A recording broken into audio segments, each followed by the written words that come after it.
Kabanata 1396, ang paglilitis ng dakilang emperador. Biglang lumiit ang mga mata ng lahat. Habang nagbabago ang kanilang mga phantom, umugong ang maladragon na elepante at sumugod ang mabangis na may pakpak na ahas. Ngunit sa sandaling maramdaman nila ang nakapangangilabot na kulog at kidlat na bumabalot sa katawan ni Zephyr, nanigas ang kanilang mga mukha. Kahit sila ay mga makapangyarihang maestro ng akademya. Kahit walang kapantay ang kanilang lakas. Ngayon lamang sila nakakita ng isang nilalang na tulad nito. Isang halimaw na hindi dapat umiiral sa mundong ito. Ang buong pangyayari ay tila napakahaba. Ngunit sa katotohanan, isang hininga lamang ang lumipas. At kasabay ng nakakabinging dagandong. Boom! Biglang nag-ipon ang walang katapusang demonic clouds sa himpapawid. Kumidlat ang kalangitan. Isang napakalaking bitik ang unti-unting napunit sa madilim na ulap at mabilis na lumawak hanggang sa maging 10,000 metro ang haba. At mula sa kailaliman ng bitik, may isang higanteng figure na dahan-daang lumabas. Para bang isang sinaunang emperador ang bumaba mula sa langit. Sa loob ng 50 kilometro, lahat ng kulog at kidlat ay tila tinawag ng isang hari at sabay-sabay na sumugod patungo rito. 3,000 metro ang taas ng dambuhalang anyo. Sa likuran nito ay umiikot ang isang mahiwagang gulong na nababalutan ng kristal at kidlat. Ang liwanag nito ay patuloy na nagbabago. Nakasisilaw. Nakakakilabot. At nakapagpapanginig ng kaluluwa. Ito ang paglilitis ng dakilang emperador. Sa wakas, ganap nang napagisa ni Zephyr ang kapangyarihan ng phantom ng emperador. Ngunit maging siya mismo ay hindi pa lubos na nauunawaan ang tunay na lakas nito. Dahan-daang itinoon ni Zephyr ang kanyang tingin kina Ouyang Shento at Wang Ding. At sa sandaling iyon, parang mga eksperimentong naghihintay lamang silang hatulan. Palilites. Kasabay ng kanyang sigaw, bumagsak ang higanteng kamay ng dakilang emperador. Isang walang katapusang dagat ng kidlat ang sumabog sa himpapawid. Kasabay nito, mabilis na umikot ang dambuhalang gulong sa likuran ng emperador. Libu-libong kidlat ang nagsimulang magsanib. At mula rito, isang banal na sandata ang unti-unting nabuo. Isang espada. Isang espada na nababalutan ng kaliskis ng dragon. Isang espada na pinapakain ng kulog at kidlat. Lila asol na liwanag ang bomb alot dito habang 10,000 kidlat ang sumisipa patungo sa kalangitan. Ang kapangyarihang nilalaman nito ay sapat upang wasakin ang lahat ng nasa daraanan nito. At habang papalapit ang nakatakdang paghatol. Sa malayong kalangitan, libu-libong milya ang layo. May isang dambuhalang barkong pandigma na mabilis na humahati sa hangin. Sakay nito ang mga elder at maestro ng The Boundless Academy. Lahat sila ay nagmamadaling makarating sa larangan ng digmaan. Galit na galit si Yuanzi. Sampin ang Grand Academy. Sampin ang Winged Serpent School.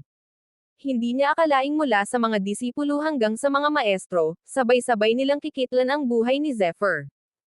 Kung kahit siya ay mahihirapang manalo laban sa ganoong hukbo. Paano pa kaya ang isang tao lamang? Ngunit, huli na ba ang lahat? Magagawa pa kayang iligtas ng Boundless Academy si Zephyr bago bumagsak ang paglilitis ng dakilang emperador? Ouyang Shento at Wang Ding ba ang magiging unang mga biktima ng kapangyarihang hindi pa kailanman nasal-ayan ng mundo? At kung kahit si Zephyr ay hindi pa lubos na nauunawaan ang kapangyarihang kanyang Jin-Aiseng. Ano pa kaya ang tunay na nakatago sa loob ng phantom ng dakilang emperador? Abangan ang susunod na kabanata. Kabanata 1397, papalapit ang mga tagapagligtas. Habang papalapit ang barkong pandigma, lalo lamang bumibigat ang puso ni Yuanzi. Sa tuwing may isip niya ang pambihirang talento ni Zephyr, tila may kutsilyong unti-unting sumasaksak sa kanyang dibdib. Para sa kanya, si Zephyr ang pag-asa ng buong Boundless Academy. Maging ang pinakatanyag na mga henyo noon ay hindi maihahambing sa kanya. Plano pa sana niyang personal na gabayan at sanayin si Zephyr pagkatapos ng ilang araw na pahinga. Ngunit sino ang mag-aakalang? Sa loob lamang ng napakaikling panahon, ganito kalaking sakuna ang mangyayari. Mga walang hiya. Ouyang Shento. Wang Ding. Halos manginig sa galit ang kanyang tinig. Maging ang kanyang mga mata ay nagliyab sa malamig na pagnanais na pumatay. Sa kabilang bahagi ng barko, mas matindi pa ang galit ng mga disipulo ng Supreme Peak. Lalo na si Vince Scheidt. Nakakuyom ang kanyang mga kamao. Namumula ang kanyang mga mata. At halos hindi na niya mapigilan ang sarili. Kasalanan ko ito. Dapat noon pa lang ay pinigilan ko na si Junior Brother Zephyr. Mababang ungol niya habang pinipigilan ang nagngangalit na emosyon sa kanyang dibdib. Sa tabi niya, tahimik lamang si Dewey Hobbs. Ngunit ang katahimikang iyon ay mas nakakatakot kaysa anumang sigaw. Nakapikit ang kanyang mga mata. Subalit ang malamig na liwanag na sumisiklab mula sa kanya ay sapat upang magpang-inig ng sinuman. Naalala niya si Douglas. Naalala niya ang sugat na iniwan nito sa puso ng kanilang peak. At ngayon, kung may mangyari rin kay Zephyr, hindi niya kayang isipin ang magiging bunga nito. Hindi niya kayang tanggapin. Hindi niya kayang pahintulutan. Samantala, may isang tao na lalong kapansin-pansin sa gitna ng lahat. Nakasuot ng banal na kasuotan na nilalaro ng malakas na hangin. Ang kanyang mahabang buhok ay sumasayaw sa ere. At sa kanyang magagandang mata ay nagliliyab ang apoy. Siya ay walang iba kundi si Laian. Tahimik siyang nakatingin sa malayo. Mahigpit na nakakuyom ang kanyang mga kamao. At sa kanyang isipan, paulit-ulit na lumilitaw ang isang pamilyar na figure. Isang binatang paulit-ulit na lumilikha ng mga himala. Isang taong hindi kailanman yumuko sa harap ng kapalaran. Ngunit, sa pagkakataong ito, makakagawa pa kaya siya ng isa pang himala?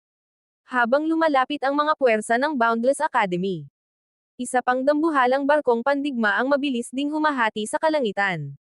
At nang makita ito ng lahat, nanlamig ang kanilang mga puso. Dahil sa gilid nito ay nakaukit ang tatlong nakakatakot na salita. Fighting God Palace. Isang pangalan na sapat upang magdulot ng takot saan man marinig. Sa unahan ng barko ay nakatayo si Jin Zonshan. Naglalagablab ang kanyang aura. At ang kanyang mga mata ay puno ng nakakikilabot na intensyong pumatay. Kapag may nangyaring masama kay Zephyr, walang matitirang buhay sa Grand Academy at Winged Serpent School. Kasabay nito ay tumawa ng malamig ang isang dambuhalang eksperto. Kung may manggahas na humawak kahit isang hibla ng buhok ni Zephyr, ituturo ko sa kanila ang tunay na kahulugan ng pagsisisi. Ang kanyang boses ay parang dagandong ng kulog. At ang nakakatakot na presensya niya ay tila isang sinaunang halimaw na bagong nagising. Ngunit mas nakagugulat pa ang sumunod na balita. Hindi lamang Boundless Academy ang kumikilos. Hindi lamang Fighting God Palace ang paparating. Maging ang mga makapangyarihang puwersa tulad ng Divine Armor Sect, Divine Body Sect, at Baidijan ay nagsimula ng gumalaw. Sa unang pagkakataon, maraming makapangyarihang puwersa ang sabay-sabay na kumikilos para sa iisang tao lamang. At ang taong iyon ay si Zephyr. Ngunit habang papalapit ang kanilang mga tagapagligtas, patuloy namang bumabagsak ang nakakatakot na paglilitis ng dakilang emperador sa larangan ng digmaan. Makakarating pa kaya ang mga puwersang ito bago matapos ang laban? Ano ang magiging kapalaran ni Na Uyang Shento at Wang Ding sa harap ng kapangyarihang kayang magpayanag sa kalangitan? At bakit napakaraming makapangyarihang puwersa ang handang magsimula ng isang digmaan para lamang sa kaligtasan ni Zephyr? Abangan ang susunod na kabanata. Kabanata 1398, bumagsak ang paglilitis. Sa gitna ng barkong pandigma ng Fighting God Palace, may isang dambuhalang lalaki na walang tigil sa pag-inom mula sa isang malaking bar aisles ng alak. Bawat lagok ay tila kulog na umaalingaw sa paligid. Ang kanyang mga mata ay parang sa isang sinaunang dragon, nagbubukas at nagsasara habang naglalabas ng nakakatakot na liwanag. Sa kanyang likuran ay nakasabit ang isang napakalaking banal na palakol na halos 5 metro ang haba. Nakatayo siya roon na parang isang Diyos ng digmaan na handang lumusab sa isang larangan ng kamatayan. At habang lumalala ang kanyang galit, napahawak na lamang sa noo si Jin Zonshan. Alam niyang kapag tuluyang sumabog ang init ng ulo ng taong ito, dugo ang magiging kapalit. Samantala, patuloy na humahati sa himpapawid ang mga barkong pandigma ng iba't ibang puwersa. Lahat sila ay may iisang patutunguhan, iisang layunin, at iisang pangalan sa kanilang isipan. Zephyr. 200 hanggang 300 milya na lamang ang layo nila sa larangan ng digmaan. Ngunit sa mismong sandaling iyon, isang kapangyarihang hindi mailarawan ang biglang sumabog mula sa malayo. Nagbago ang ekspresyon ng lahat. Nanlaki ang kanilang mga mata. At halos sabay-sabay silang napasigaw. Ang paglilitis ng dakilang emperador. Kahit napakalayo nila, narinig pa rin nila ang nakakabinging dagandong. At nang tumingin sila sa kalangitan, nakita nila ang isang eksenang nagpayanag sa kanilang mga kaluluwa. Sa gitna ng kidlat at kulog, hindi mabilang na itim na bitek ang lumitaw sa kalawakan. Para bang mismong espasyo ang napunit. Nako, hindi.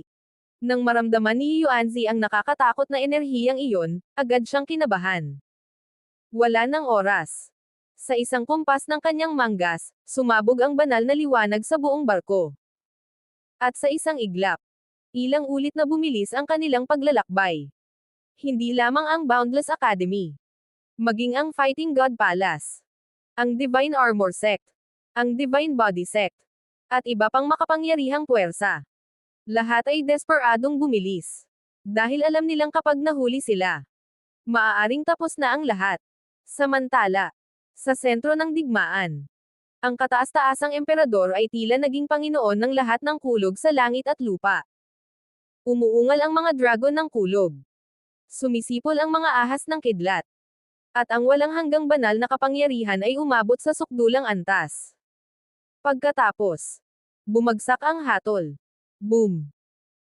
Ang dambuhalang banal na espada na nabuo mula sa 10,000 kidlat ay marahas na tumusok pababa. Sa isang iglap, nayanig ang buong mundo. Ang espasyo sa daan-daang milyang paligid ay parang salamin na nabasag. Kumalat ang dagat ng kidlat sa lahat ng direksyon. Nilamon nito ang lahat ng madaanan. At pagkatapos, direktang tinamaan ang mga phantom ni Nao Yangshento at Wang Ding. Sa harap ng nakakatakot na kapangyarihang iyon, ang kanilang mga dambuhalang phantom ay agad na nagkadurog-durog. Parang papel na nilamon ng apoy. Parang alon na nilamon ng bagyo. At sa unang pagkakataon, lumitaw ang takot sa kanilang mga mukha. Hindi sila makapaniwala. Hindi nila matanggap. 2 maestro ng akademya. 2 haligi ng kanilang puwersa. Ngayon ay itinutulak pa atras ng isang binatang dapat sana'y disipulo lamang. Samantala, ang buong paligid sa loob ng 100 kilometro ay tila yumuko sa kapangyarihan ng emperador. Nagiyakan ang mga disipulo. Nagtakbuhan ang marami upang iligtas ang kanilang buhay. Ang mga barkong pandigma ay itinulak ng rumaragasang dagat ng kidlat. At ang ilan sa mga disipulo ay tuluyang nilamon ng kidlat habang sumisigaw sa matinding sakit.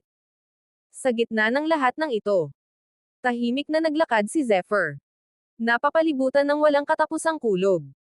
Sa kanyang likuran ay ang dambuhalang anyo ng kataas-taasang emperador. At bawat hakbang niya, ay tila hakbang ng kamatayan mismo. Pagkatapos ay itinaas niya ang kanyang kamay. At marahang itinulak pasulong ang paglilitis ng dakilang emperador. Direkta. Patungo kina Yangshento at Wang Ding. Sa sandaling iyon, tuluyang nagbago ang kulay ng kanilang mga mukha. Nararamdaman nila ito. Nararamdaman nila ang amoy ng kamatayan. Buksan. Sabay silang sumigaw. Mabilis silang bumuo ng mga selyo gamit ang kanilang mga kamay. At sa unang pagkakataon sa labanang ito, wala na silang itinira. Lahat ng kanilang kapangyarihan ay sumabog ng sabay-sabay. Anong lihim na alas ang ilalabas ni Nao Yangshento at Wang Ding upang makaligtas sa hatol ng emperador? Kaya ba nilang pigilan ang kapangyarihang kayang durugan maging ang kanilang mga phantom sa isang hampas lamang? At kapag bumagsak ang 2 maestro ng akademya, sino pa ang matitira upang hamarang sa pag-angat ni Zephyr? Abangan ang susunod na kabanata. Kabanata 1399, ang hangganan ng isang halimaw. Sa puntong ito ng laban, hindi na itinuturing ni Nao Yangshento at Wang Ding si Zephyr bilang isang junior. Hindi na bilang isang disipulo. Hindi na bilang isang batang henyo. Kundi bilang isang tunay na kapangyarihang maihahambing sa kanila. Dahil ang lakas na ipinapakita niya ngayon, ay hindi dapat kayang taglayin ng isang mandirigmang nasa antas espiritu lamang. Kasabay ng isang nakabibinging pagsabog, Muling bumagsak ang banal na sandata ng kataas-taasang emperador. Parang hatol ng langit. Parang pagwasak ng mundo. Ngunit sa pagkakataong ito, hindi na umatras sina Wang Ding at Ouyang Shento. Sa halip, inilabas nila ang kanilang tunay na kapangyarihan. Kaputan ng may pakpak na ahas. Umalangaw-ngaw ang sigaw ni Wang Ding. Biglang sumabog ang napakalakas na enerhiya mula sa kanyang katawan. Kasabay nito, isang dambuhalang anyo ng may pakpak na ahas ang lumitaw at tuluyang sumanib sa kanyang katawan. Umungal ang sinaunang nilalang. At sa isang iglap, parang bumaba ang kapangyarihan ng mismong winged serpent sa mundo. Kasabay nito, kapangyarihan ng maladragon na elepante. Nagliyab ang aura ni Ouyang Shento. Mula sa likuran niya ay lumitaw ang isang dambuhalang elepanteng dragon. Bawat hakbang nito ay nag-iiwan ng mga bitik sa kalawakan. At bawat paghinga nito ay tila nagpapayanag sa mga bituin. Dalawang nakakatakot na kapangyarihan. Dalawang maestro ng akademya. Laban sa iisang tao. Nagbanggaan ang kanilang mga lakas.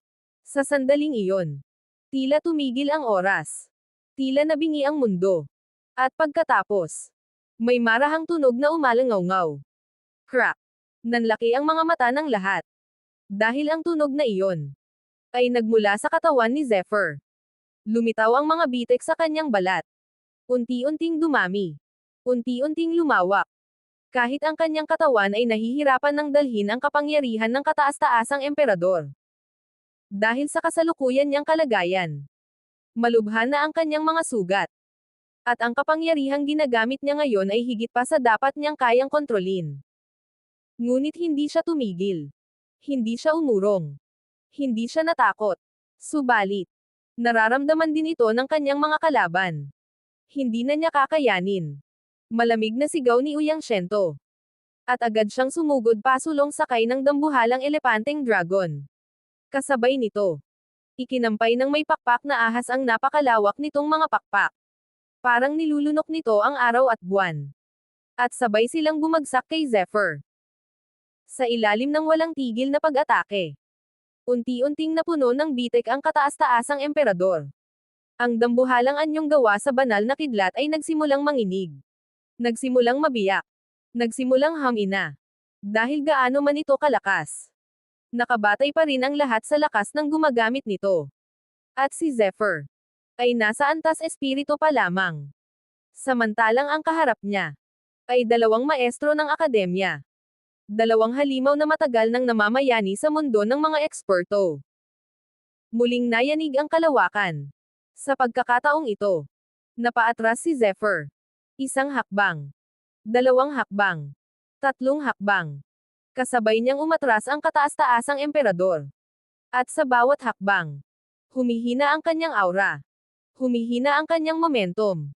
Humihina ang kanyang kapangyarihan. Alam niyang mapanganib ito. Dahil sa isang laban ng mga tunay na eksperto. Ang umatras ay hindi lamang nawawalan ng pwesto. Nawawala rin ang kanyang diwa. Nawawala rin ang kanyang pananalig. At kapag tuluyang nabasag ang momentum, maaaring matapos ang lahat.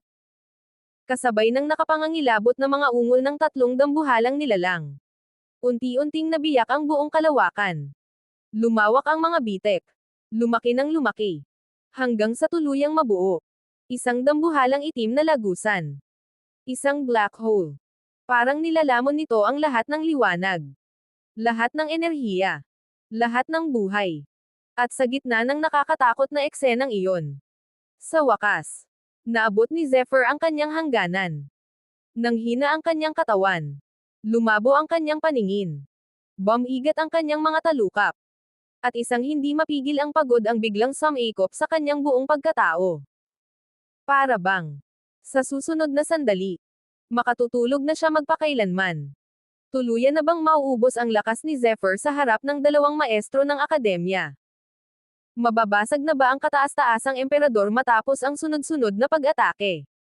Kabanata 1400, ang huling pagsabog. Pagod na si Zephyr. Ang mahabang labanan ay halos umubos sa bawat patak ng kanyang lakas. Patuloy na umaagos ang dugo mula sa kanyang katawan. Ang mga sugat na kanyang tinamo ay umabot na sa nakakatakot na antas. Kahit mas matatag ang kanyang katawan kaysa sa karaniwang mandirigma. Kahit may pambihirang kakayahan siyang maghilam. May hangganan pa rin ang lahat. At sa wakas, narating na niya ang hangganang iyon. Ngunit bago tuluyang bumagsak, may ginawa siyang bagay na nagpayanig sa lahat. Kasabay ng isang nakakabinging dagandong. Umungal ang kataas-taasang emperador. Parang isang Diyos na nagagalit sa buong mundo. Mabilis na bumuo ng selyo si Zephyr gamit ang kanyang mga kamay. At sa mismong sandaling iyon, hindi mabilang na bitek ang nagsimulang lumitaw sa dambuhalang anyo ng emperador. Isang nakakatakot na aura ang kumalat sa buong kalangitan. Parang may isang bagay na malapit nang sumabog. At nang makita iyon ni Naoyang Shento at Wang Ding, biglang nagbago ang kanilang mga mukha. Nako, hindi. Ngunit huli na ang lahat. Dahil sa pagkakataong ito, wala nang balak umatras si Zephyr. Wala na rin siyang natitirang lakas para sa isa pang laban. Kaya pinili niya ang isang mas nakakatakot na paraan. Itinaas niya ang ulo. At sumigaw ng buong lakas. Pumutok. Isang salita lamang. Ngunit tila iyon ang utos ng isang emperador. At sa isang iglap, daan-daang milyong kidlat ang sumabog mula sa katawan ng kataas-taasang emperador. Ang buong kalangitan ay nalunod sa liwanag. Ang buong mundo ay nilamon ng kulog. At ang mapanirang enerhiyang iyon ay lampas sa kayang isipin ng sinuman. Nadurog ang maladragon na elepante. Umalangaw-ngaw ang sigaw ng may pakpak na ahas. Ang lahat sa loob ng 12-dosenang milyang saklaw ay nilamon ng dagat ng kidlat. Saan man dumaan ang enerhiya. Nawasak. Nag-iba. Naglaho. Parang katapusan ng mundo. Patuloy na sumusuka ng dugo si Uyang Shento. Ang kanyang banal na kasuotan ay naglabas ng hindi mabilang na sinaunang simbolo upang protektahan siya. Ngunit isa-isang nadurog ang mga iyon. Parang salamin na binasag ng martilyo. Samantala, mas malala pa ang sinapit ni Wang Ding. Nasunog ang kanyang katawan. Nabali ang buhok niyang tila bakal. Nagbitak-bitik ang kanyang mga kalamnan. At walang tigil ang pag-agos ng dugo mula sa kanyang bibig. Sa unang pagkakataon, nagmukhang talunan ang dalawang makapangyarihang maestro ng akademya. At nang makita iyon ng lahat, nanlamig ang kanilang mga kaluluwa. Dahil hindi nila alam kung sino pa ang tunay na halimaw sa labanang ito. Patuloy na nagngangalit ang kulog. Patuloy na lumalawak ang itim na lagusan sa kalawakan. At matagal bago tuluyang hamupa ang lahat. Nang mawala ang liwanag. Nang tumahimik ang kulog. Isang malungkot na tunog ang umalangaw-ngaw. Klang. Bumagsak ang gininto ang espada. Kasabay nito, muling samuka ng dugo si Zephyr. Puff. Nanginginig ang kanyang katawan. Halos mawalan na siya ng malay. Halos wala nang natitirang enerhiya sa kanyang katawan. Ang paggamit ng paglilitis ng dakilang emperador ay nagdulot ng napakalaking kapalit. At ang dati ng malubhang sugat niya ay lalo pang lumala. Kahit paprotektado siya ng mahiwagang kapangyarihan ng puno ng walang hanggan. Hindi sapat iyon upang agad siyang makabawi. Humihingal siyang tumingin sa unahan. Sa loob ng naglalahong enerhiya, may dalawang malabong anino. At nang makita niya iyon, isang mapait na ngiti ang sumilay sa kanyang mga labi. Hindi pa rin pala sapat. Unti-unting lumino ang mga anino. At lumitaw si Naoyang Shento at Wang Ding. Sugatan. Duguan. Halos hindi na makilala. Ngunit, nakatayo pa rin. Sa sandaling iyon, naging napakapangit ng kanilang mga mukha. Dahil alam nila ang katotohanan. Dalawang maestro ng akademya. Dalawang makapangyarihang haligi ng kanilang puwersa. At pareho silang halos mapatay ng isang mandirigmang nasa antas espiritu pa lamang. Isang kahihiyan na habang buhay nilang dadalhin. Ngunit para kay Zephyr, hindi iyon mahalaga ngayon. Dahil ramdam niya na, wala na siyang natitirang lakas. Wala nang natitirang alas. Wala nang natitirang himala. At sa kauna-unahang pagkakataon mula nang magsimula ang laban. Isang malamig na kalungkutan ang unti-unting bumalot sa kanyang puso. Ito na nga ba ang tunay na hangganan ni Zephyr? Matapos mabaigo ang kanyang pinakamalakas na pag-atake, paano niya haharapin ang dalawang maestro na buhay pa rin? At bago tuluyang bumagsak ang kanyang katawan, May darating pa kaya upang baguhin ang kapalaran ng labanang ito? Abangan ang susunod na kabanata. O may nakatago pa bang huling alas si Zephyr bago siya tuluyang lumunin ng kadiliman at pagkapagod? Abangan ang susunod na kabanata.